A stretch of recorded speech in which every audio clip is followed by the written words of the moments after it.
The Second World War, a global conflict. Millions dead, it reshaped the world. It also reshaped how we view nationalism. Before the war, nationalism was seen as a positive force. It was about pride in one's country, its culture, its people. But the horrors of the war, perpetrated in the name of nationalism, cast a long shadow. The rise of Nazi Germany, fueled by a particularly virulent form of nationalism, served as a cautionary tale. The world witnessed the dangers of unchecked national pride. It saw how easily it could be twisted into something dark and destructive. The aftermath of the war saw a concerted effort to curb nationalism. International organizations were formed. Global cooperation was encouraged. The aim? To prevent another global conflict, to ensure that the horrors of the war were never repeated.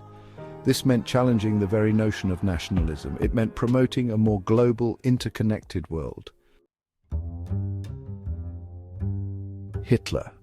The name alone evokes images of hate, of genocide, of unspeakable atrocities. His regime, built on a foundation of extreme nationalism, forever tarnished the concept. The swastika, once a symbol of good fortune, became synonymous with evil.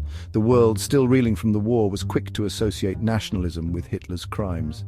This association, however simplistic, stuck. It became ingrained in the collective consciousness. Politicians, educators, and the media all played a role in perpetuating this narrative. Nationalism, once a source of pride, became something to be feared, something to be avoided. To be labeled a nationalist was to be branded an extremist. This effectively silenced any genuine conversation about national identity, about the importance of preserving one's culture and heritage. In the decades following World War II, a new world order emerged. Globalization became the dominant force. Borders became more porous. People moved freely between countries. This interconnectedness brought many benefits, but also new challenges. The influx of people from different cultures led to a blurring of national identities. Traditional values and customs were challenged. Some welcomed this multiculturalism, seeing it as a sign of progress. Others felt a sense of loss, a fear that their own culture was being eroded. Immigration policies, relaxed in the spirit of global cooperation, became a point of contention. The economic impact of mass immigration, the strain on social services, and the fear of cultural displacement fueled resentment and division. This tension was exacerbated by the spectre of terrorism, often linked to specific immigrant groups. The question remains, was the decline of nationalism an organic process or a deliberate one?